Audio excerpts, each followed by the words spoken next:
Ever watched a squirrel in a park?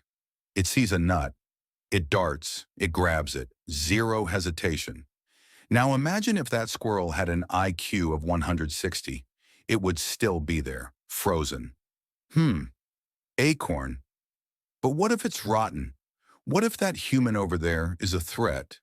Statistically, yes, but have I considered all statistical models? Maybe I should wait for a better nut. Or perhaps I should write a business plan for this nut? Welcome to a weird paradox. We think being smart is a superpower. And it is, eventually. But early on, it can be a secret supervillain holding you back in a way that an average just go for it person never experiences. I'm talking about how your own intelligence can build a very fancy, very comfortable prison. Let's break down the three ways your brain betrays you. Trap 1. The analysis paralysis monster. Someone with an average idea gets it and just starts. They build a website on a free platform that looks like it's from 1998. They make a product in their garage that kind of works. They're moving. But you're intelligent. You see the perfect way. So you research. You compare web hosts. You learn advanced design principles. You plan for scalability from day one. You are preparing so perfectly for a race that everyone else has already finished. Your intelligence delayed the single most important thing, action. You wanted to build a spaceship to cross the street while everyone else just walked across and is already halfway up the hill. Trap 2, the overthinking overdrive. Normal brain, I should ask for a raise. Smart brain clicks into overdrive. Okay, but what if my request coincides with a subtle quarterly downturn I might have missed?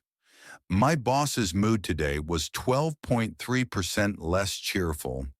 Is that a market indicator or a marital thing? If I get the raise, will my colleagues resent me, leading to social dynamics that reduce overall team efficiency, thereby ironically negating the financial benefit of the raise in a broader life satisfaction metric? See, the intelligent mind is a fantastic simulation machine. It runs endless what-if scenarios. The problem is, life isn't a simulation.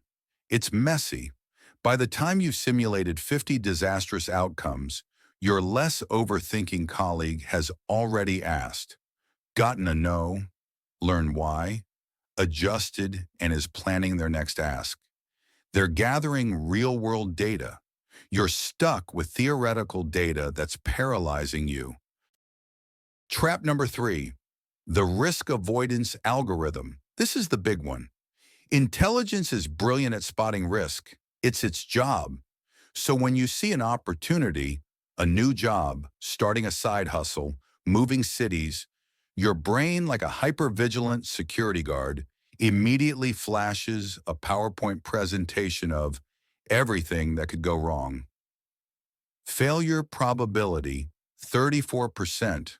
Social embarrassment, high. Financial loss, probable. Recommended action, avoid. Stay put, remain safe. The person with a more average intellect, they see the same opportunity. Their risk assessment module is simpler.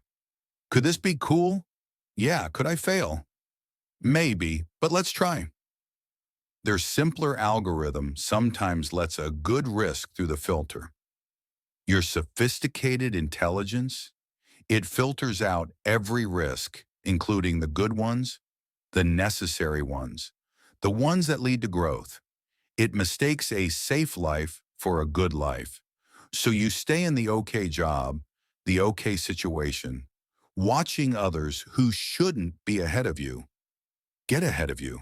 Not because they're smarter, but because they weren't smart enough to talk themselves out of it. So, what's the escape plan? How do you hack your own smart brain? Step 1, the good enough launch.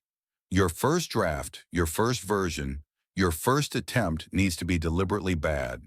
Not I'll ruin my life bad, but I know this isn't perfect and I'm doing it anyway bad. Send the okay email. Launch the basic website. Make the imperfect product. Action teaches you more in a week than planning does in a year. Intelligence is for the edits, not just the first draft of your life. Step 2. Set a thinking timer. Give your brilliant simulation engine a time limit. I will think about the pros and cons of this for 20 minutes. Then I decide, and stick to it. Treat your overthinking like a meeting that has to end. Because after a point, you're not thinking, you're just worrying in fancy vocabulary. Step 3. Recalculate risk. Your brain sees risk as action equals potential loss. You need to manually reprogram it to see inaction as a risk.